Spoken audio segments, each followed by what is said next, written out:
right, well, good morning, everyone. Thanks for joining us on our online seminars.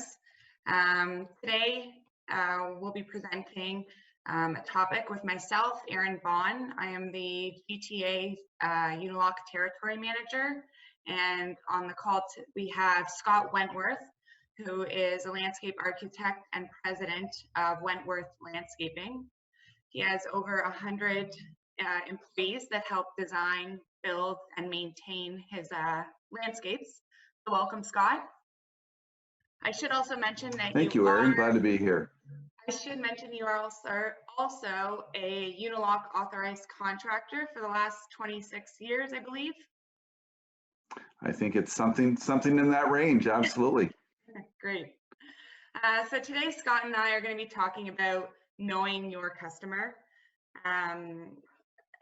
We're going to present some homeowner research that was done in 2017 and how it could potentially affect your business and also apply to your business and how you interact with your homeowners. I think this is probably one of the most shocking findings, Scott.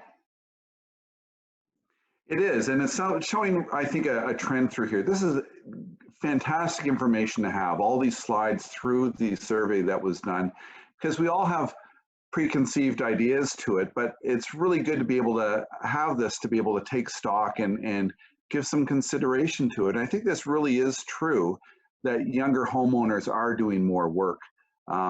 As we look at that, we see an increase, and I think that certainly rings true to me, and I think a lot of the viewers really taking a look at that and presenting this information several times before, it is something that rings true to people, very much so. And Scott, have you ever gone into a quote and kind of the homeowner opens the door and it's somebody younger and you've kind of had that preconceived notion that, oh, they're not going to be interested in, they're not going to be able to afford what I'm about to present? Yes, but not anymore. Good. I think it's very, it can be very much deceiving sometimes. The markers that we used to use decades ago as to what a client might be looking for, I think is very different. And I think perhaps one of the reasons why we're seeing this trend is that this younger demographic is really looking at extending their outdoor living or their indoor living space into the outdoors.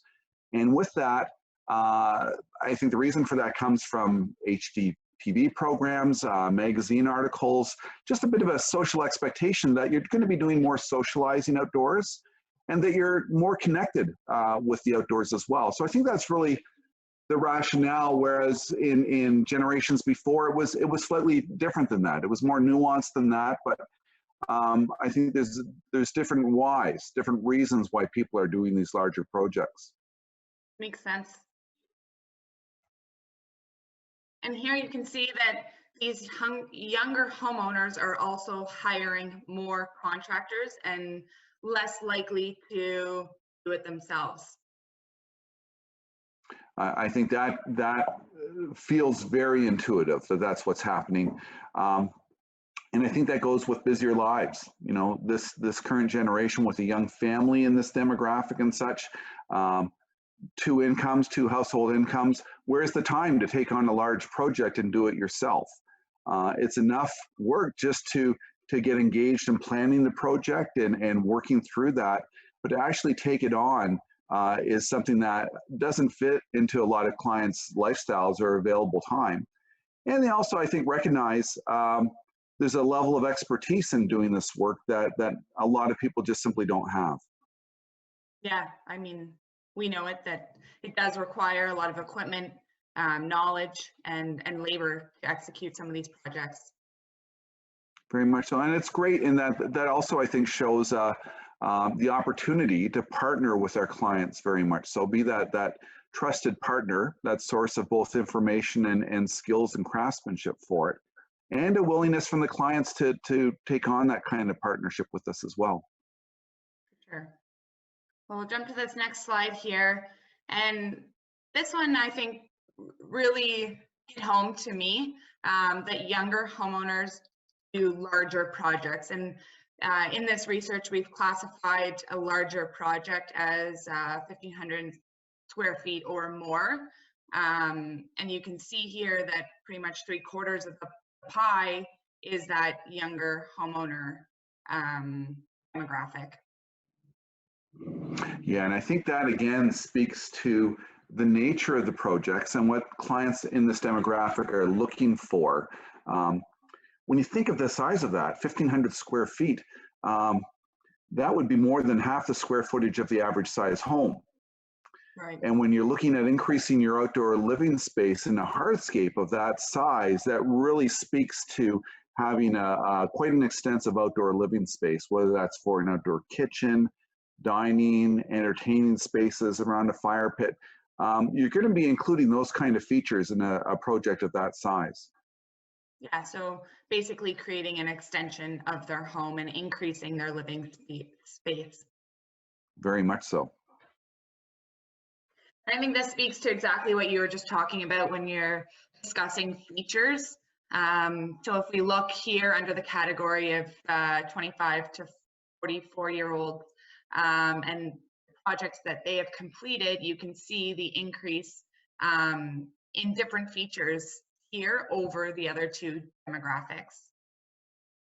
Yes, knowing that this was a couple of years old and that those demographics skew with those ages as well. But I think it speaks to exactly that. And when you look at the variety of what's in here as well, of having a grill island, an outdoor kitchen, water feature, fireplace, it really speaks to a lot of use of different spaces or different features within that outdoor space as well. One that I'll highlight here is the water feature and the fire feature seem to be the most popular, and something to consider, I guess, when you are talking to your homeowners, keeping it in the back of your mind that these are popular items that homeowners tend to want or need in their backyard. And they're also items that we can pre-design. We can have a palette of several of them and be able to pull that out in a fairly easy way, either through precedent images of this is what we built, or even work your estimates already beforehand, because they can be standalone items. And so that makes a sale easier in showing and demonstrating what this feels like to clients, but also your pricing easier as well. You've built these before, everyone's not a custom one-off. So it makes for a lot of efficiency through the sales and through the construction of these features as well. Yeah, I love that word, efficiency. I think that's the key on job sites these days. It certainly is. So just to recap, kind of what we've talked about so far in regards to younger homeowners. How are you marketing to your younger homeowners or demographics these days? Well, through more social media, and I think we'll look at some of these statistics later on, but that's certainly a big part of it. But also doing so in a way that speaks to the lifestyle elements of it. We don't just show in our advertising and features, we don't show just here is an outdoor feature area without anybody in it. We'll always show people in it, often multi-generational, family using the space for it. And I think that's really important to be able to show clients, especially in this demographic, start to build a sense of what this space is going to feel like for them, how are they going to use it, and it enables them to be able to visualize not only what this is going to be as far as a physical entity when it's done, but what is it going to mean to us as a family, and how are we going to use it with our friends, with our family? How is it going to connect us with nature and really take our living space from the outdoors into the outdoors and extend it that way? Yeah, hitting them with the emotion. Exactly, and I think people are looking for that. People are looking for the narrative and the story of not only what it is, but how it's going to feel. Good. So kind of touching on to our next topic, and understanding the homeowner better when they are going through this process of finding a contractor, signing the contract, and performing the work. This, I think, makes sense when you think about it, but only 50% of homeowners say that it took 3 months or less to go from that process, whereas 20% say more than 9 months, which means that it's a longer sales cycle. Would you say that that's true? I think it does, but I think it speaks to an awful lot of variables. And it just struck me now that the 20% of projects take as long as a pregnancy does. I think this speaks to a couple of things. One is clients being comfortable with what the nature of the project is. So especially if it's the first big project that they've undertaken for the outdoors, it's very easy, or much easier anyways, for clients to understand what an indoor renovation is going to be, what it's going to be to redo a kitchen or a bathroom, that type of thing. Outdoor spaces, if you haven't done that before, it's a very different process, and one that has a lot of different variables with it. So I think part of this speaks to the process with the client of being able to fully appreciate and understand what that space is going to be. I think the other half of that variable is, how do we sell that? How are we engaging with clients to be able to do exactly that? To develop a comfort level with them that they're going to understand not only what it looks like on plan, but in a 3D presentation, and really selling with that narrative of, how am I going to use this space? How am I going to, how's this going to work for our family gatherings and get-togethers and sitting around a fire at night in September or in the spring and that type of thing. So I think the more effective we can be in describing that through things like 3D renderings, through a sales process that walks a client through what this is going to feel like, you know, telling a story of, well, you know, just picture yourself sitting around this fire pit on a cool spring night, hearing the spring peepers in the background, smelling the soil as you know, spring is moving along into summer, and really engaging people in their senses and creating a sense that, yeah, we can picture ourselves here. The more we can do that, the shorter we can contract that sales process, and the better that is for everybody. For our clients, they feel like there's momentum continuing on it, and for ourselves as well. We don't want this sales process to move out to those kind of time lengths if we can shorten it. For sure. I think those factors are important, and I think some that we touch on, but there's definitely some ways to help shorten that sales cycle. And I think one of them here is, the bigger the project, the longer it takes to commit. And I think that's intuitive in the sense that if you're spending more money, you're investing more into a project, you're going to take your time to really consider what you're going to be putting your money into. Yeah, Erin, I think that speaks to the same points exactly, that you want to build that level of understanding of what it is you're investing in. It's not like, you know, here's a house that you're spending 6 figures on, you can walk through and touch and feel it, or a car, or whatever it is. It's something that really you have to create the vision of what that's going to be in a client's mind before they reach that comfort level to invest the amount of money that a lot of our clients do in their outdoor projects. The one thing too, and in the winter months, I always tell my contractors to spend a couple of days and follow up with your old quotes, because they may have, even though maybe they've, you know, disappeared or whatever, doesn't mean that they didn't do the work, or maybe still in that sales cycle, and to follow up, because you never know, you know, maybe they're right at that 9-month mark where they're ready to commit, and so use those winter months for kind of creating value. Very good point. I've never done that with a client and gotten feedback that I don't appreciate you calling me. Most of the time, they do want to feel that you do want to do business with them and partner with them. And it's usually a very welcome call when you make it. Good. And I'll let you start with this one, but I think it's clear, and from your talking to you previously, budgets are rarely carved in stone. And there's definitely ways of increasing a budget if need be, or scaling back to stay in their budget But I think, again, one of the things you bring up is people have this wish list and then a budget, and sometimes, most of the time, they don't align.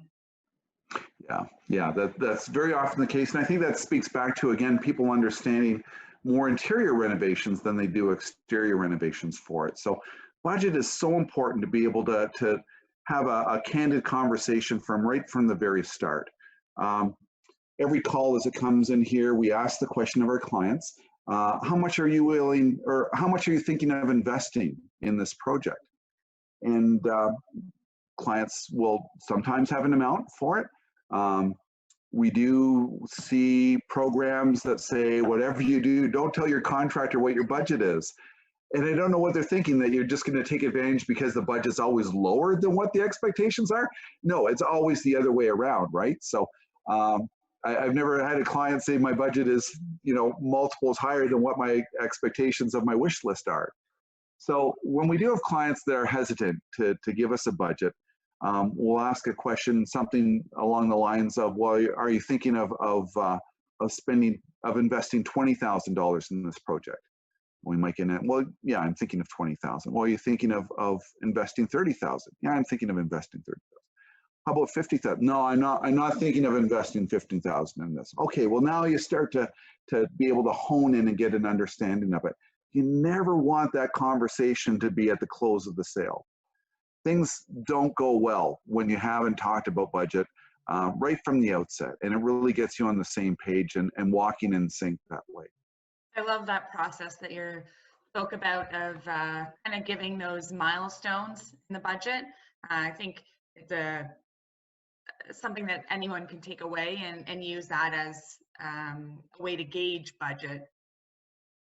Right, and the other thing that you mentioned, Erin, as well, is that sometimes people's wish list is very much out of sync with what their budget is. And if that comes up with an initial meeting, it's only fair to mention that to them. What you're asking for may exceed the budget that you have in mind for this. And if they're still steadfast on that, we'll always present two scenarios then. So here's a preliminary design that meets your budget. And it doesn't show all of the items on your wish list, but here's a second design that does show your wish list complete on it. And if there's some itemized budgeting on that, then that shows the client really in specifics, okay, this is what my budget's going to get me, and this is the difference between my budget and my wish list. And now you can start to talk about phasing or prioritizing what those items on the wish list are. And I think that's a point where budgets often grow when they can see that difference between what they have their heart set on in their wish list and what the reality is of the cost associated with it.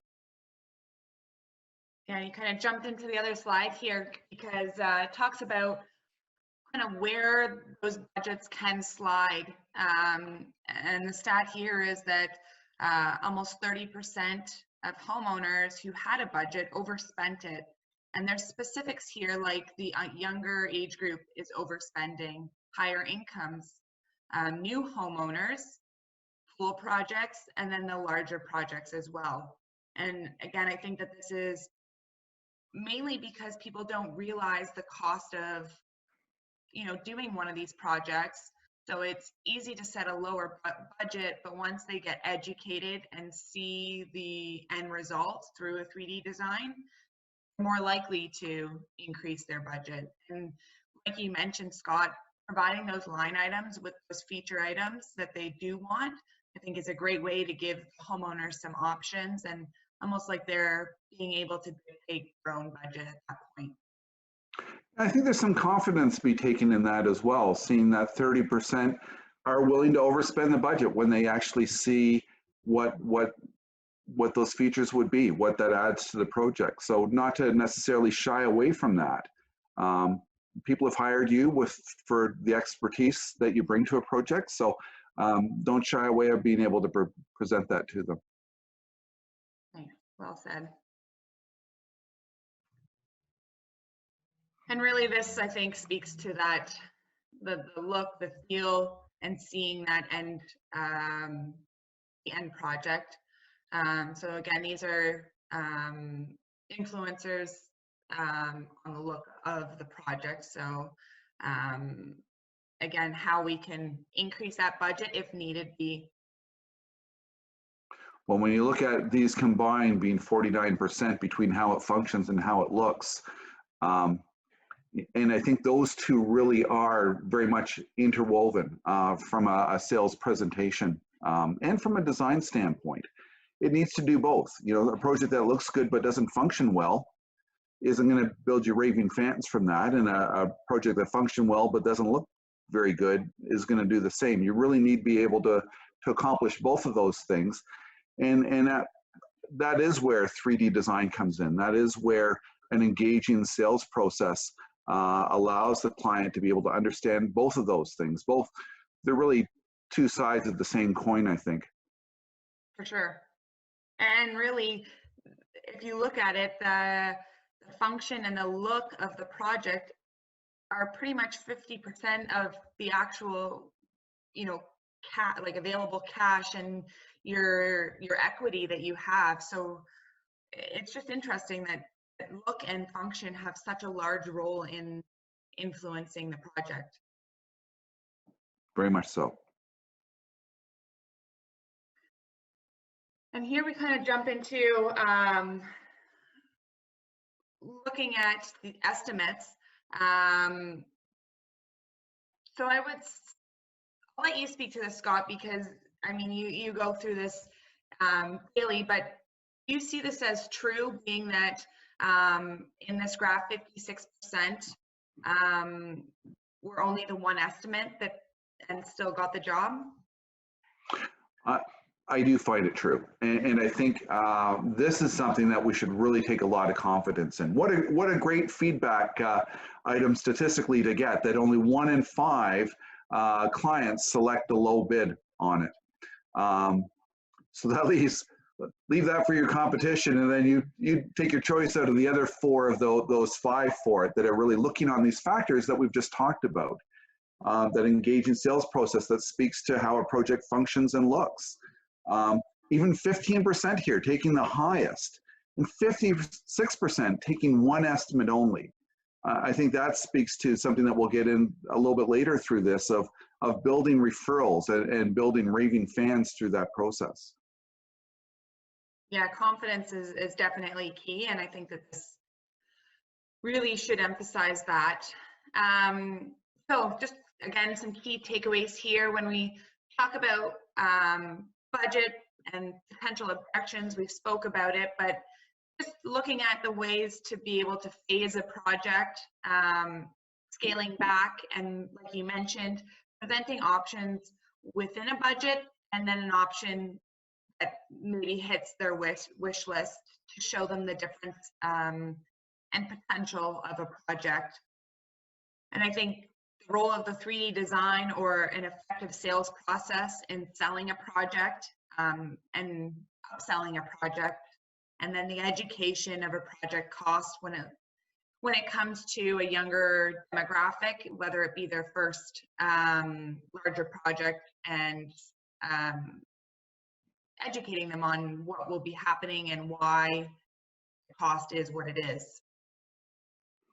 Yeah, those all add up to being able to overcome objections through the sale and speak to having a great partnership in how you're designing and selling and building out projects as well. We quickly touched on it, but when we look at the methods of finding of a contractor, it's obvious that a referral is going to be your number one way of finding a contractor. If you look at the bottom 2 bars here, we have family and friend recommendation, and then the other one would be hired before, so very similar to a referral. And that makes up nearly 60% of how people are finding contractors. Does that ring true for your business? Absolutely. This is so important to be able to intentionally work a process and engage clients so that the end result is to create raving fans. Ken Blanchard, the business writer, coined that phrase, raving fan. A raving fan is someone who's so thrilled with the process of doing business with you that they want to tell everybody about it.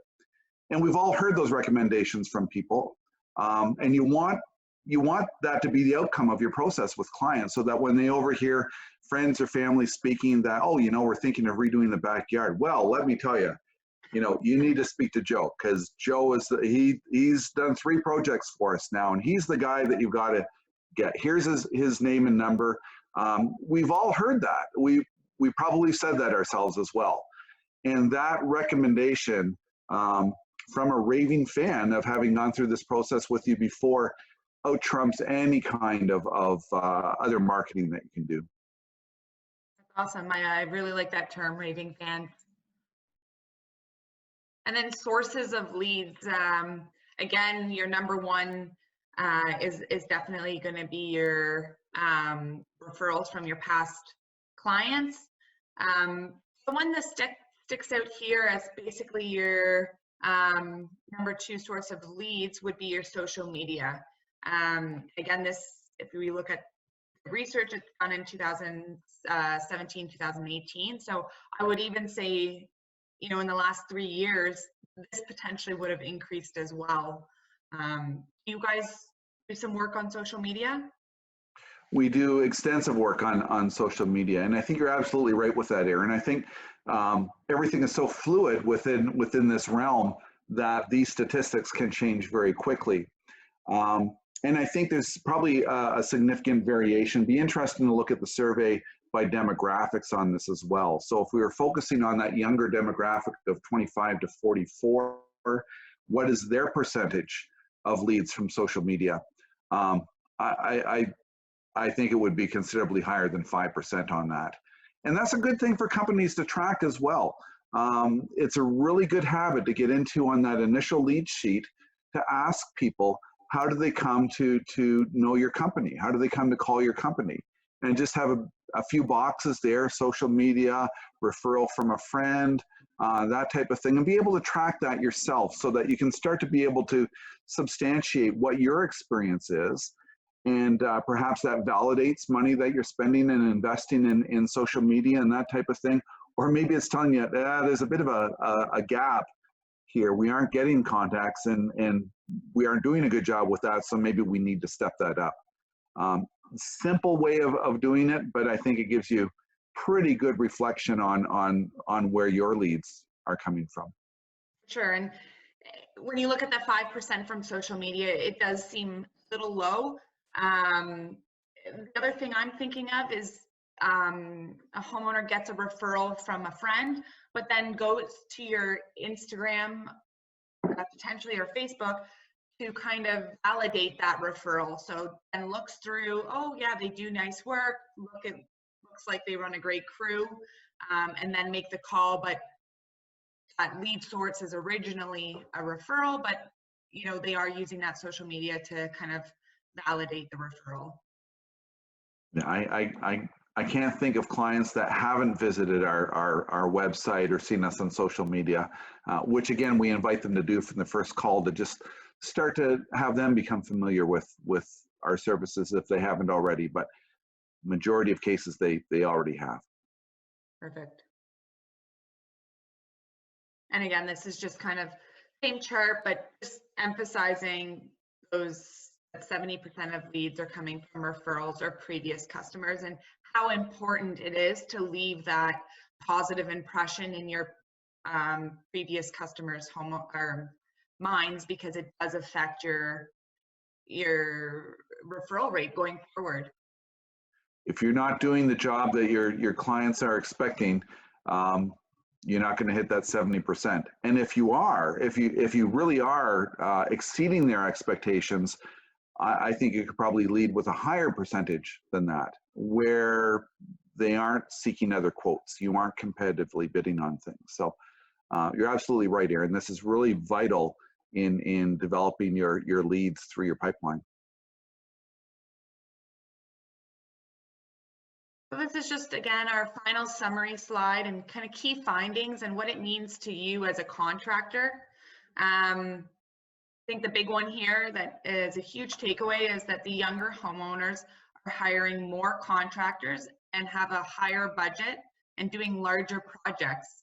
Those are so valuable to know that, and being able to then market yourself to those homeowners and walk them through a sales cycle that allows them to spend more ultimately. The budgets are really set in stone. I think we've seen that. Look of a project is the #1 budget influencer, as well as, I guess #2 would be the function of the project. And then approximately 70% of leads come from referrals and previous customers. I think if this is wonderful information. This is that priceless, you know, was this worth? It's priceless. To have this awareness and this intention in building your marketing and your sales strategy, how you engage clients. Boy, if you get all this stuff right and execute it the right way intentionally, the business starts to run itself as far as the sales pipeline goes, and having a really effective sales and design process for it. So all these things start with an awareness of it, and then attention, and then look at those opportunities that you can put this in play. For sure. And just to quickly talk on something that you mentioned to me previously, was that one of the things you do as your in your company is each year you look at your previous homeowners and look at their workplace. You look at who they are, where they're located, and kind of then create your next year's marketing plan based on who you targeted last year. And can you just speak a little bit to that? Sure, it's a pretty low-tech method of getting this information, and at least reflecting what your experience is, perhaps in the last year or several years.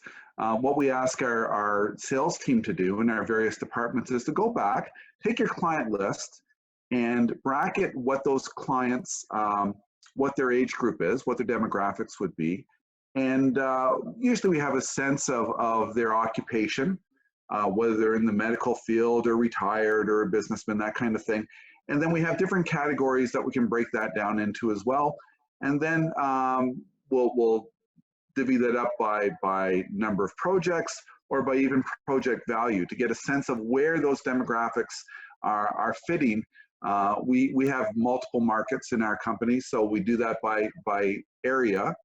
And then a total amount of that as well. That's really, really helpful to be able to see who are you connecting with, where are those raving fans, are you getting those referrals coming back on clients as well, and it really informs how you want to set up your marketing and your sales for the year to come. So again, nothing too magical about it. It's a little bit of elbow grease in going back through those client lists.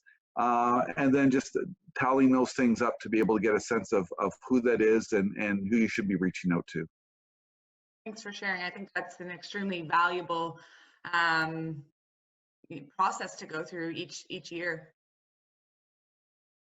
Very good. Well, thank you. Thanks, Scott, for your time. I appreciate it, and I'm sure everyone else does. And we'll look forward to talking to you again soon. Thanks, Erin. It's been great to be with you here today. Thanks.